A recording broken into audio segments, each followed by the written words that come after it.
The ocean was calm, the kind of day when the horizon melts into the sky and the water whispers its secrets to those who dare to listen. For Captain Mick Menegas, who ran whale-watching tours along the California coast, it was supposed to be just another winter outing. He had seen whales hundreds of times before, and each encounter carried its own wonder. But this day, one encounter would turn into something he would never forget. At first, it seemed like a routine sighting. A massive humpback whale appeared near his boat, its huge body rising gracefully from the water. But something was different. The whale didn't swim past as they usually did. Instead, it lingered circling, hovering, almost pleading. Mick knew whales well enough to sense that something wasn't right. Its movements were slow, labored, unnatural. The great creature was in trouble. Concern etched across his face. Mick realized this wasn't just a spectacle for tourists. This was life and death for the whale. He had seen animals injured before, but this was something worse. The whale seemed to be tethered, as though something deep beneath the surface was holding it back. Mick quickly radioed for help. His boat, the Superfish, carried skilled divers. But this was a task that needed experts. He contacted the Marine Mammal Center, a non-profit organization in Sausalito with decades of experience rescuing sea lions, seals, and occasionally whales. If anyone could help, it was them.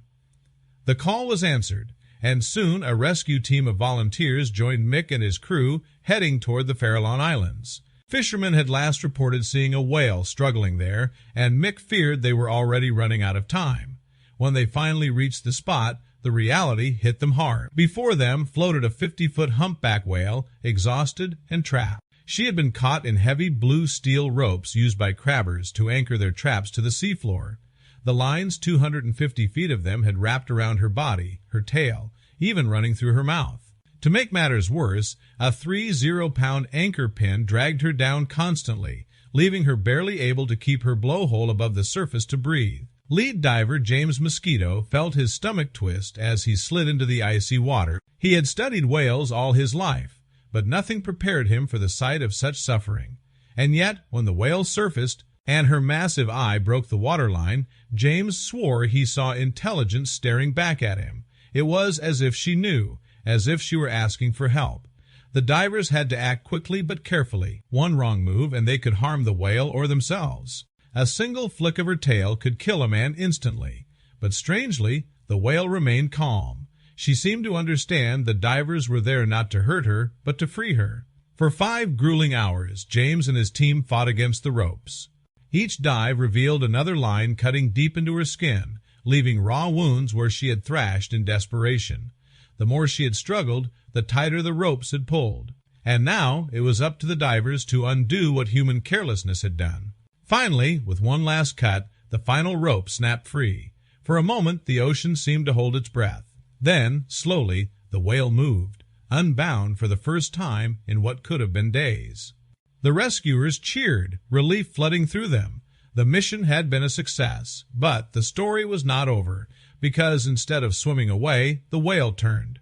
She approached James like a slow-moving bus, stopping just inches from his chest. For a heartbeat, the diver froze. Then the whale nudged him gently forward, the way a dog might nudge its owner for affection. James reached out, touching her enormous body.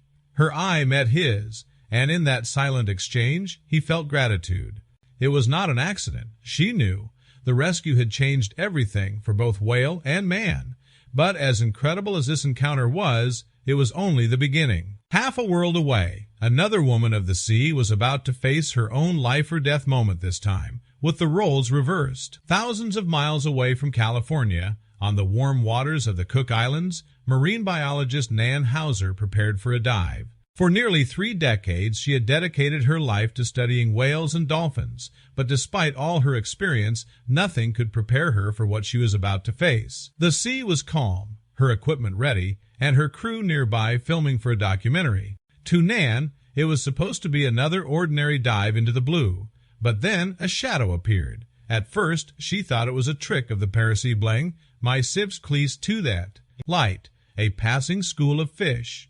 But as it drew closer, her heart raced.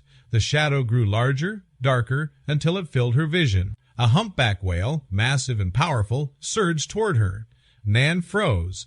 She had always taught that humans should respect the boundaries of wild animals, never forcing contact. Yet this whale didn't seem to care about rules. It swam directly to her, nudging her with its massive head. Nan's first thought was fear. A 50,000-pound creature could kill her instantly with a flick of its tail.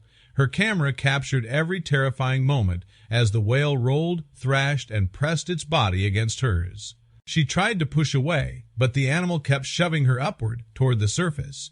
Her crewmates shouted from the boat, helpless to intervene. For 20 agonizing minutes, Nan was tossed and pushed like a toy in the water. She later admitted she thought she might die. But then something strange happened. The whale positioned her on its head, lifting her out of the water as though trying to shield her. It wasn't an attack, it was something else entirely. And that's when she saw it. Out of the corner of her eye, a dark, menacing shape glided through the water.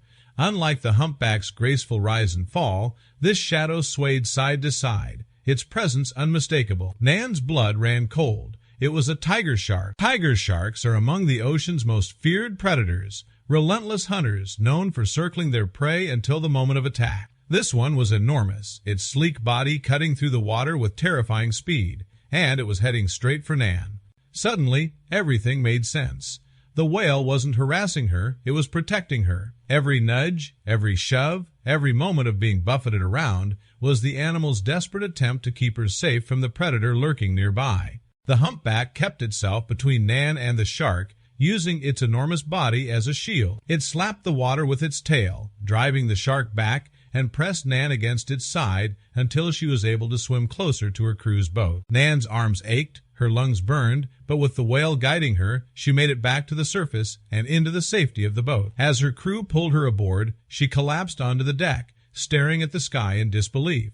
The whale lingered nearby, as if to make sure she was safe before slowly disappearing into the depths. Later, Nan admitted that if anyone else had told her the story, she wouldn't have believed it. Scientists have long documented humpbacks protecting their young, even defending other species like seals from predators.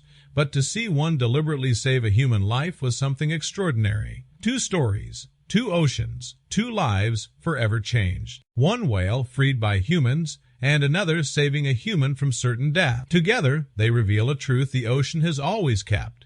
These magnificent creatures are far more intelligent, compassionate, and mysterious than we may ever fully understand. For Mick, James, and Nan, the encounters were unforgettable reminders that the line between human and animal is sometimes thinner than we think. And for those who hear their stories, it's proof that the ocean still holds secrets capable of leaving us in awe. Because sometimes, when you least expect it, a whale doesn't just pass you by, it finds you and shows you just how powerful kindness can be.